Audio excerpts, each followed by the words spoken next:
Yo, what is up guys, and welcome back to a brand new F1 22 video. Today we're going to be doing a top speed test, which I have not done on the F1 game yet. I kind of wanted to wait until all the performance patches were rolled out, so that's why we're going to be doing it right now. Of course, realistic car performance, otherwise there will be no point in doing this.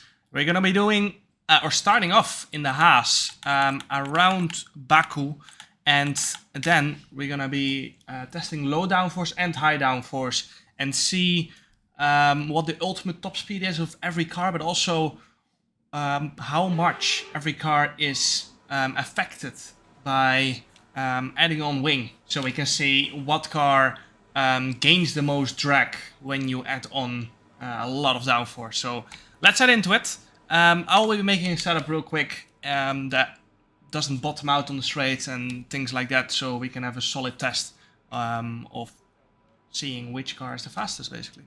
So as you can see, we're going to be starting with 0 wings, and then transmission and suspension don't really have an effect on straight line speed, but I've still put them on something that usually most people drive with, 5.1, 5.1 on the springs and 11.7 ride height. I've done that so we don't bottom out when we put on a lot of downforce.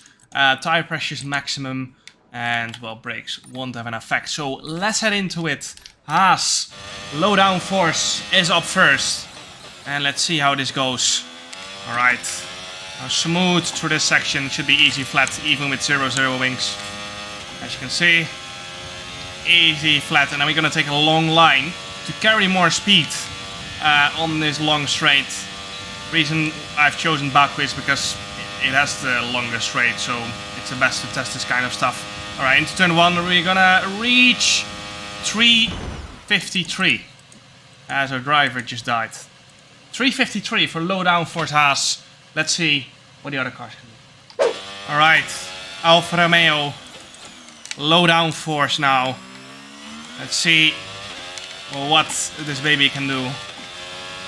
It'll be interesting to see if there's going to be more difference in top speeds between teams in the low downforce region or in the high downforce region. A wide line again, of course, to have a longer run into turn 1. 353 for the Haas. It's gonna be 350 for the Alfa Romeo. Let's see what's up next. Which car is up next? Williams. And I think the Williams is gonna be one of the slowest. I think in the past F1 games the Williams was one of the slowest as well. So that's gonna be an interesting one. Wide line. And let's see if it's going to be similar to past F1 games, where the Williams is one of the slowest on the straight. 340, 350, so pretty much the same as the Alfa Romeo, to be honest. Yeah. 350. Haas fastest so far on the low downforce setup. But if we're already reaching 353 with a Haas, what are we going to reach in a Red Bull and a Ferrari? Oh, I've not driven the Aston Martin on this game yet, but it's cockpit, or the cockpit view, I mean, the view is a bit weird. You can see such a big part of the steering wheel, which I'm not used to in the Mercedes.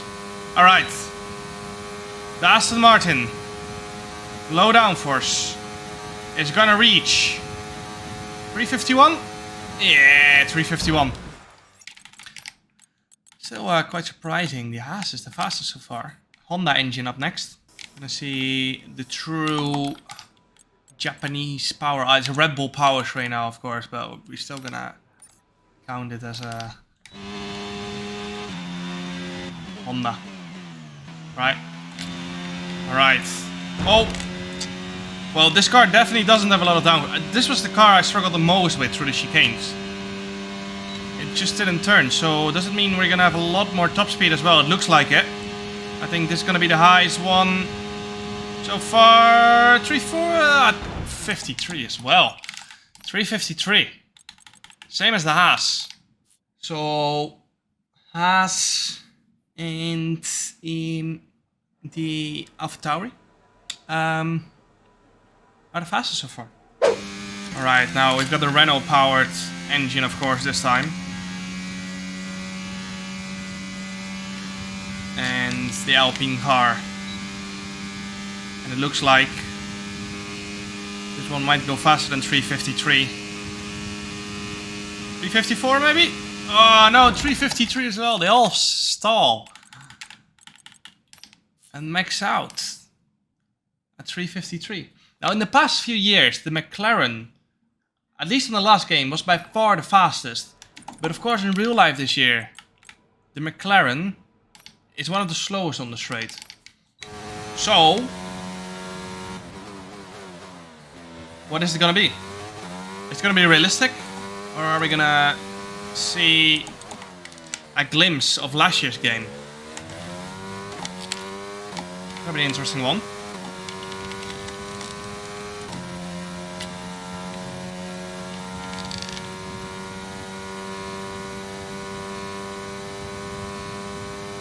Alright, I think we are much lower than we were with the Alpine. Are we gonna reach 350? Is this gonna be the slowest one? 349? McLaren slowest, so that's pretty realistic. Not gonna lie. Not gonna lie. They've done their homework. Cody's. They've done their homework. Not everything, but they've done it right. On the top speed at least. So Ferrari then is gonna be similar to Aston, I think so. Ferrari usually isn't the fastest or known for the high top speed this year in real life. They're more known for their high downforce, of course, so it's an interesting one. And of course, that's not really engine related. It comes more down to, you know, how the aero works. Some cars are really efficient with high levels of downforce. Some are more efficient on low levels. But looks like we've got a lot more than the Mclaren at least. And it's gonna be 352.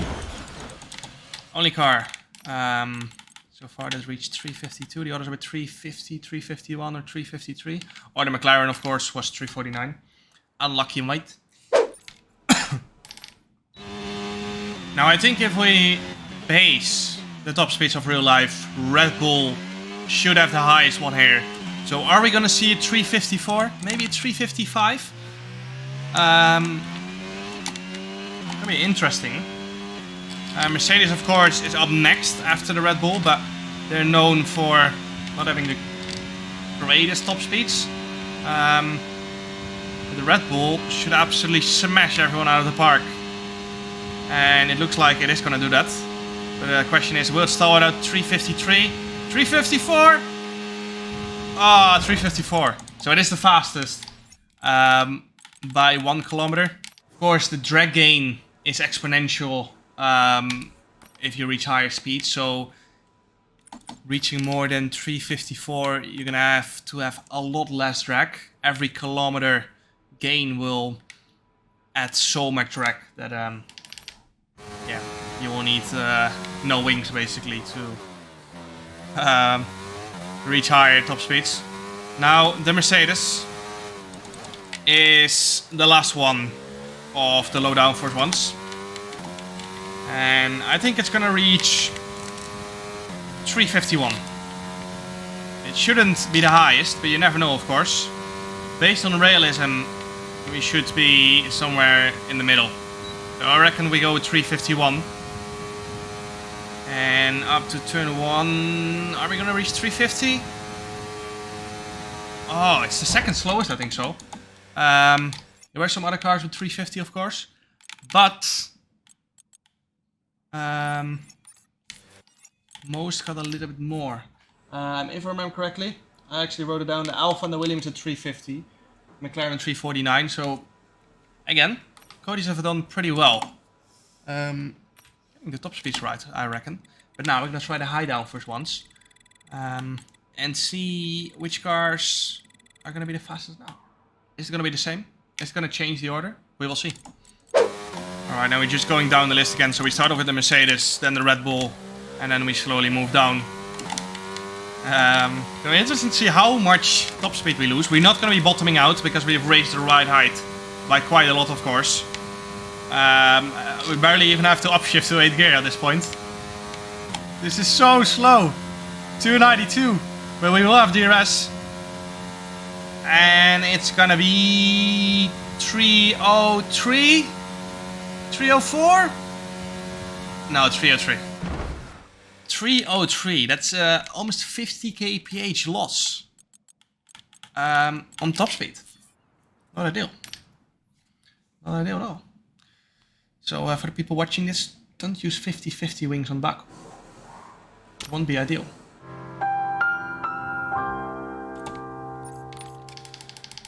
Alright, now the fastest car on the low downforce test, but is it going to be the fastest on the high downforce test? That's the question. Will also be interesting to see which car loses the most in comparison to the low downforce. Anyway, we're already doing pretty well here. Oh, this is going to be so much higher than the Mercedes. Remember, the Mercedes stalled out at 292. The Red Bull is still pulling at 297. The DRS open now.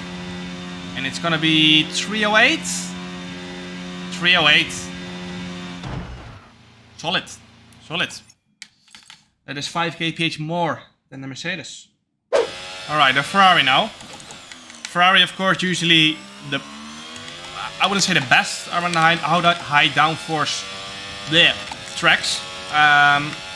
But usually they do tend to be a little bit better on the high downforce tracks. So it's going to be interesting to see if their aero package is more efficient with high downforce or if it's not. Drag-wise, I mean. 308 for the Red Bull, of course. And the Ferrari is gonna go 305. 305, 305. McLaren up next. The slowest one last time around. So far the Mercedes is the slowest. But will the McLaren beat the slowest straight line speed? I'm writing it down so I don't mess it up later on in the video, of course. Alright, the Mercedes, slowest one so far, stalled out after the chicane on 292. But the Ferrari and the Red Bull kept pulling. McLaren is struggling as well. Bit better than the Mercedes. So we might go 1 kph higher. Maybe? Maybe? 303? Yeah, 303. So same as the Mercedes. Same as the Mercedes. Alpine next. Alpine did pretty well on the low downforce one. So let's see how it does on the high downforce. In real life, the Alpine is usually better on low downforce tracks, I think so. So again, will be interesting to see if the loss is bigger for the Alpine. We'll have to wait and see.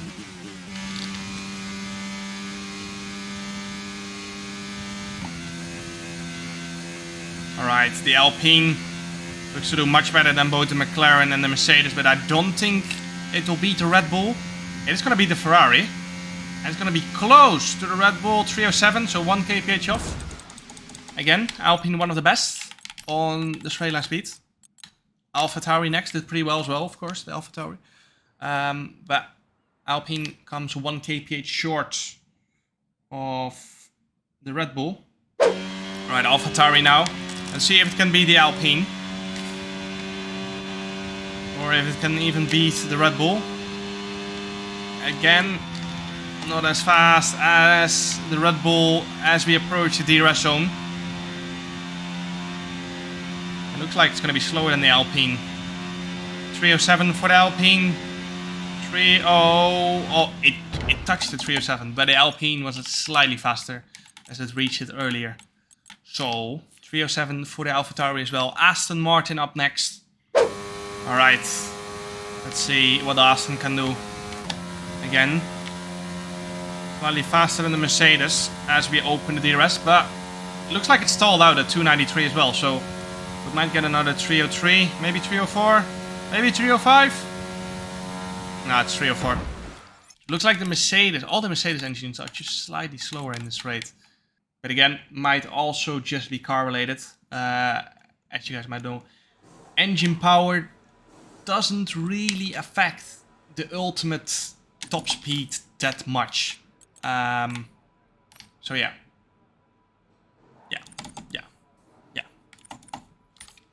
Williams up next. And then we've got the Alpha and the Haas remaining. Now another Mercedes-powered car.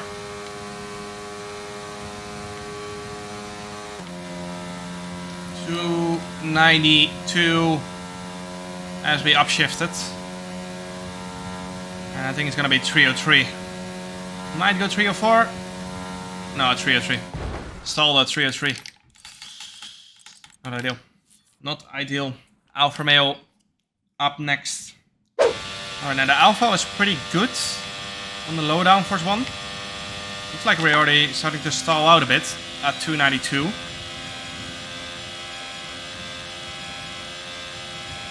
It's only going to be 303. One of the slowest. It took quite long to reach the 303 as well. So I think Alpha might be the slowest together with the Haas. Not the Haas, the Mercedes and the McLaren. We're going to be doing the Haas now. And the Haas was, I think, the second quickest on top speed. On the low downforce one. Alright, now it looks like the Haas is pulling still pretty hard. Doesn't really stall out without DRS. We're still pulling. And now I think 307 is what we're going to reach. Still a little bit slower than the Red Bull. Yeah, just nipped that 307, so it's close to the AlphaTauri actually. So as you guys can see now, all cars basically lost a 46 or 47 kph on maximum top speed between low and high downforce, which is not very realistic as different teams will lose or gain more top speed compared to others if they put high or low downforce. But to be fair, not really important. I think Cody's got the top speeds pretty much right of what team should be on top and what team should be on the bottom. So I think they've done a good job with that. Hope you guys enjoyed this video. Make sure to like and subscribe for more tutorial content. I think so. Not sure if you can call it tutorial, but I'm just gonna call it tutorial. Make sure to like, subscribe, and see you guys next time. Ciao.